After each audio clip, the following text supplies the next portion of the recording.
So back to the final pictures of Torreya californica north of Santa Cruz. This is where we're going to see the forest giants. We'll start in Santa Cruz and then we'll head north on Route 1 about 15 miles to get up to the Swanton Pacific Ranch. We'll turn right on Swanton Road, and that's going to follow Scott Creek up. And Scott Creek, you see it inland there, and it kind of trends from the map from the south heading north upstream. It's kind of to the northwest. Green blotches signify public lands. And look at that big green blotch in the northwest part of the map. That's Big Basin Redwood State Park. And yes, we're going to have Torreyas mixing with redwoods here. That's going to be important. The forest section that we're going to be visiting is owned by California Polytechnic University. The elevation we visited, starting off in the higher country, was about 200 feet above sea level. And then the real champion trees, the old ones, were down at only about 50 feet above sea level. Take a look at this closer section of the map while I read from the page that I put on our Torreya Guardians website that has my notes from our field visit here. I wrote, Torreya habitat here entails fog-shrouded ravines and creek terraces, less than 5 miles inland from cold ocean waters, and in a pocket that generates more rain than surrounding landscapes in the Santa Cruz area. Jim West, who has been studying the vegetation of this watershed for more than 40 years, has estimated that patchily over 5,000 or 6,000 acres, this watershed supports from 1,800 to 2,600 Torreya specimens of an age class 15 years or older. Now there's Jim West on the left side of this picture, me of course in the center, and Lee Klinger is on the right. He has a project going, helping private landowners fight sudden oak death. His website is called Sudden Oak Life. That's a California buckeye behind us. Now notice there's some buildings around. This is at the little old train station, no longer of use. That's in the Scott Creek watershed. This is where we gathered. And this is also where, because of the development, the Torrey trees here have no competition, and they're in full sun, so there's a lot of seeds.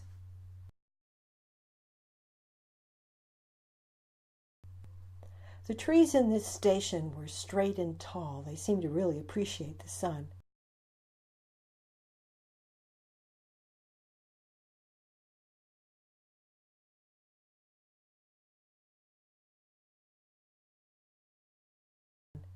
There was one, however, that was dead, and on close examination I could not see what had caused its death.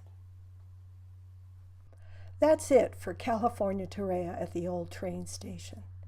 Now we're going to go upstream and go up an old logging road, only about 200 feet elevation, just so that we can see where the habitat is for the California Torreyas on the very steep slopes. So we go up this old logging road, and I'm able to see, we kind of go off the edge, and I'm able to actually get this picture of the base of one of these old Torreya trees, and you can see how steep it is.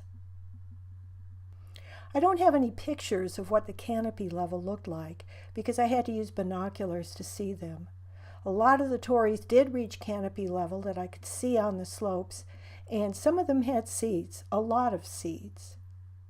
Now I have 2 more pictures that I took on top of this ridge, and I didn't know how significant they were at the time.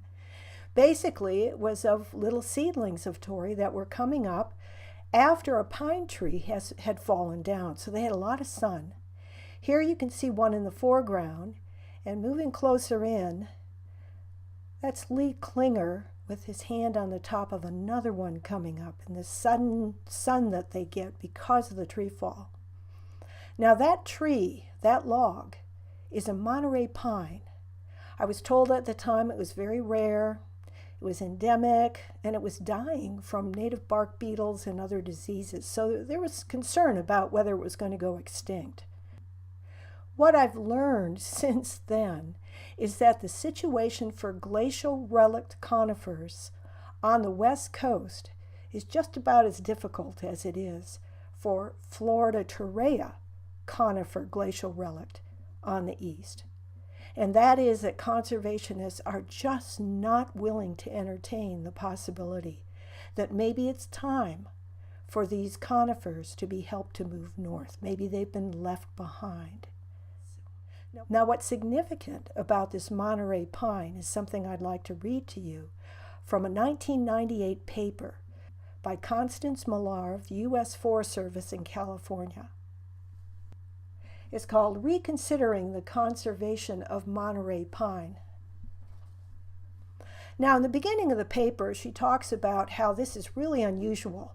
It's a threatened species in California, but it's been carried to other places in the world where not only is it doing well, but it's the primary timber species.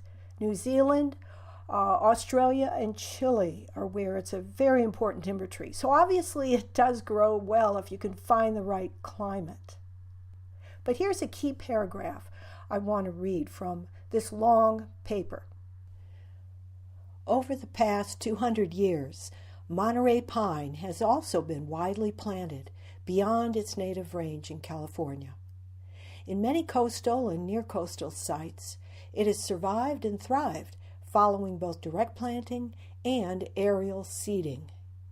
In these non-native sites, Monterey pine is viewed in one of two ways: where it is intentionally planted for horticulture, erosion control, windbreaks, it is valued and protected. Where it has escaped cultivation and become naturalized, or where old plantations occur within the bounds of current wildlands or parks, it is viewed as an invasive exotic weed. In these situations, Monterey pine has been aggressively removed through ecological restoration projects, such as at Jug Handle State Reserve in Mendocino County. I'm going to paste in now 4 more paragraphs from that paper. I'm not going to read them, but you can stop this video and you can read them as you wish.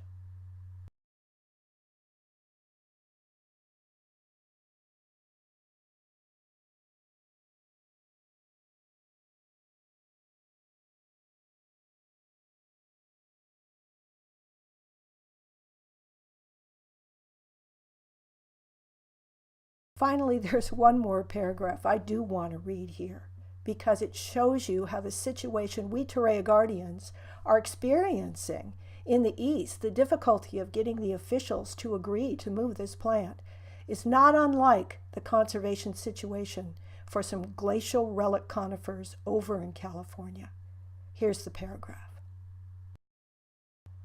None of this should be interpreted as recommendation or license for allowing Monterey pine to diminish in any way at any of its present 5 locations. Nor does it imply that conservation activities shouldn't rightly focus on these areas. Further, this is absolutely not an argument that can be extended simplistically to other species that are acting as exotics. Because ginkgo grew in California 50 million years ago, is not licensed to argue for its nativeness now.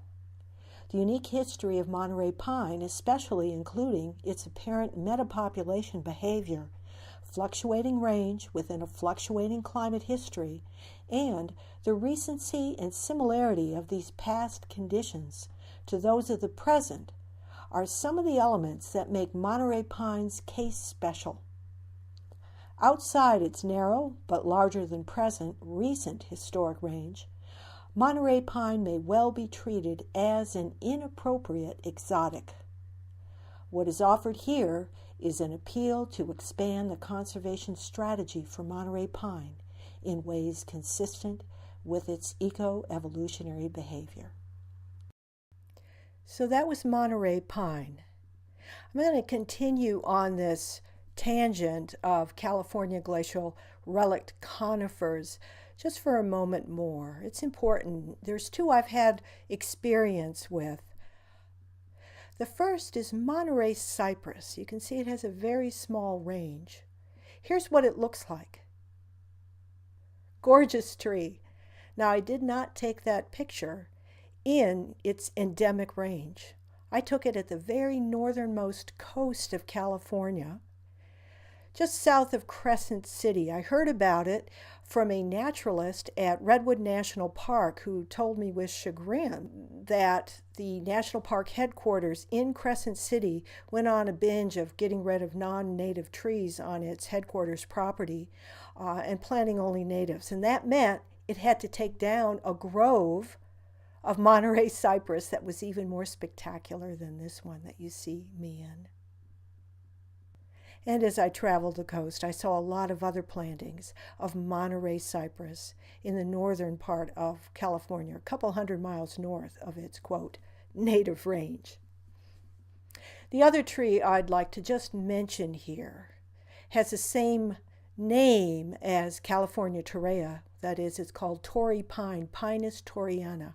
It has nothing to do with the Torrey tree, but Torrey Pine is a pine member, not a yew member, and it just happens to be named after a famous botanist, John Torrey. So it gets confusing in there.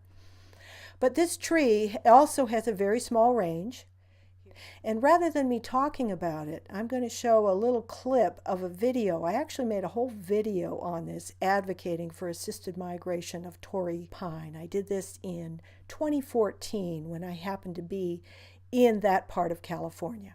So here's the clip. Well, here's a video that I took in the main preserve, the nature preserve for Torrey Pine, just north of San Diego. You see that the preserve is right along the high cliffs of the ocean. And then as it moves inland, you can see the Torrey Pine. It's the only tree that you'll see there is silhouetted amongst what's otherwise chaparral and sagebrush. Torrey Pine is remarkable. In fact, it has one of the longest root systems of any tree anywhere in the world. The record is shown to be somewhere about 230 feet laterally, and it also can go very deep as well. Now take a look at how wind sculpted some of these trees are.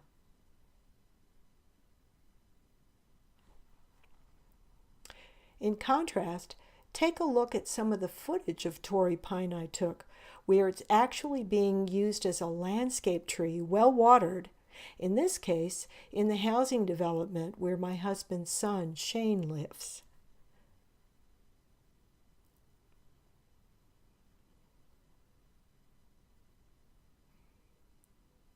Now, I also took my camera and I walked up the hill oceanward from this development so I could look down.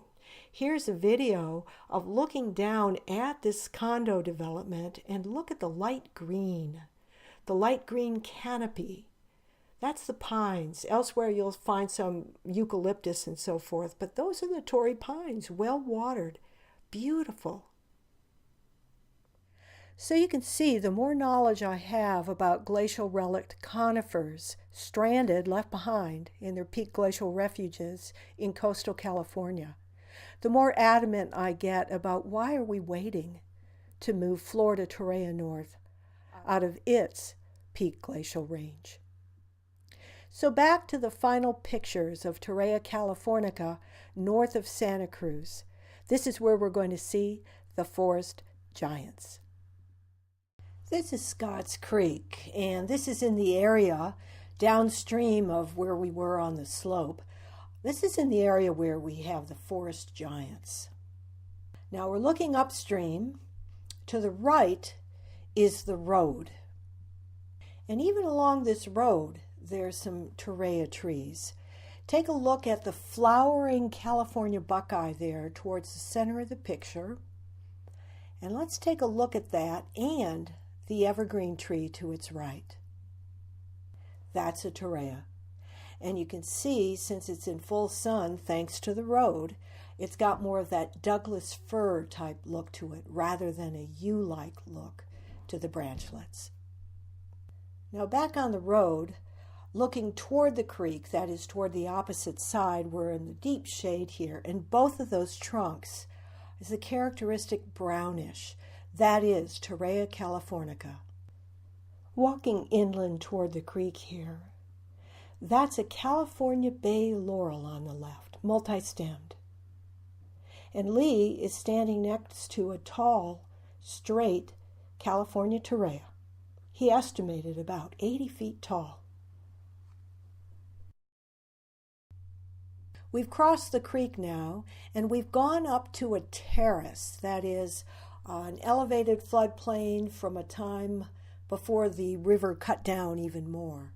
You see how flat it is up here, but we are out of the floodplain. This is a beautiful Torreya. Here's Lee for scale at another one, and you can see how the undergrowth here, that looks like salmon berries. Here's a couple other individuals that we found. That's thimbleberry in the foreground on the left, and of course sword fern on the right. Here we are. This is the champion Torreya californica tree, and that's me standing alongside it. Here's Lee at exactly the same place, but since it was a vertical photo, I'm going to move up here, and you'll be able to see pretty clearly that I imagine this was at least a two-stemmed, maybe a three-stemmed group of basils that had grown together and looked like a full tree now.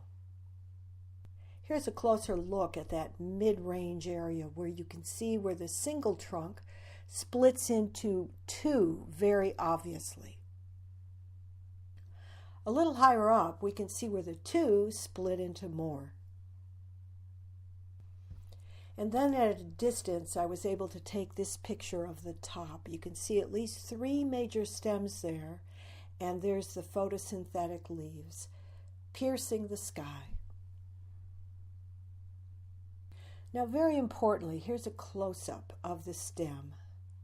Lee was the one who taught me about the importance of looking at the bark at this level. Notice how there's a bare part of the bark, and then there's a lot of moss. And up above my fingers there's actually an open area that has cracks. Lee looked at that carefully, and it's very similar to what he sees going on with the live oaks in the more open savanna landscape along the coast. This kind of moss turns rain into acid and moves it down, and it becomes debilitating to the trees. And so his sudden oak life program is where he spreads lime and some other materials up the trunk itself and then around on the ground, and he's had remarkable success. But nobody was doing that for this tree. This is, after all, a wild tree in a wild forest. And so, about 3 years ago, I think it was around 2015, I got notice of this. The American forest, this is where they list champion trees of all the species. Notice here, this tree is deceased. Now you can see in this chart that it was nominated in the year 1993 by Frank T. Callahan. And here's a picture of Frank. I took this in the winter of 2017. Frank is holding a Torreya seed, one of 4,000 that he collected from the tree over on the left side of the picture, and another one to the left of that. Two trees, both had female and male reproductive structures on them. A lot of seeds produced in the fall of 2016. And Frank Callahan contacted me at Torreya Guardians to say, hey, I got a lot of seeds. I've never had this many before. Would you like some? And so, yeah, we took 3,900 from these two trees. I myself was in charge of 1,000 seeds to distribute to Torreya Guardians.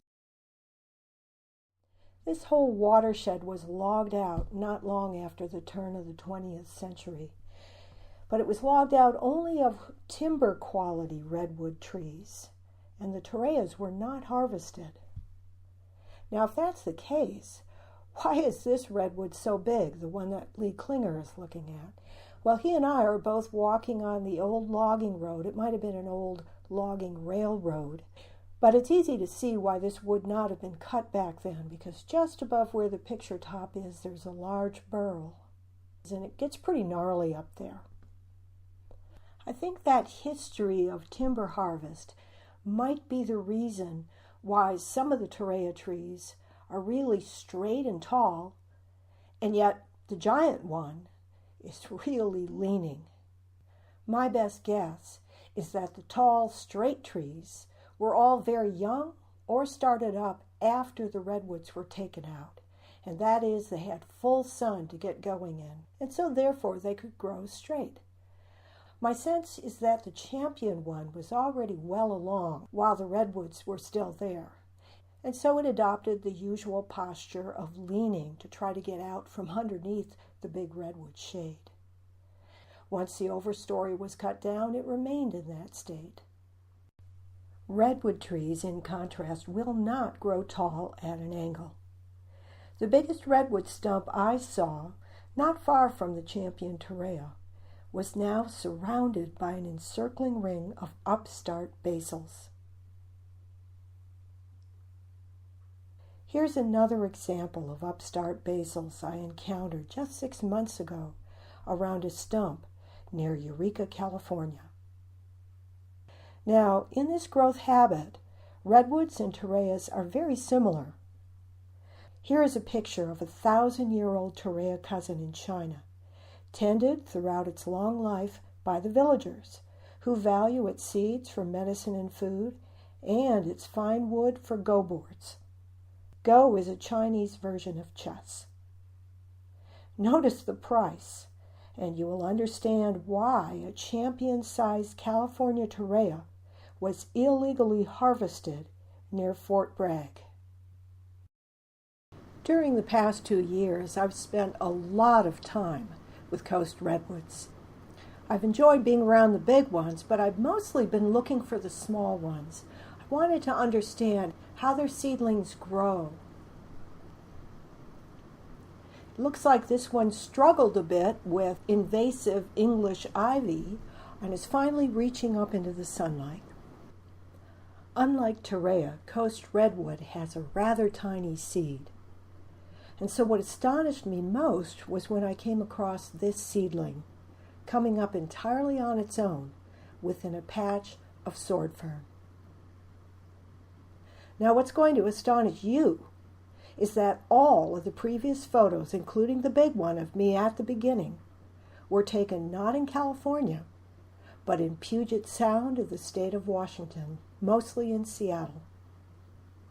This beauty is on the campus of the University of Washington, and I chose it as the title picture for my first video in my Redwood and Giant Sequoia series, Assisted Migration to Puget Sound, not by activists like me, but by landscapers, doing it on their own for over a century. That's how all those seedlings were there.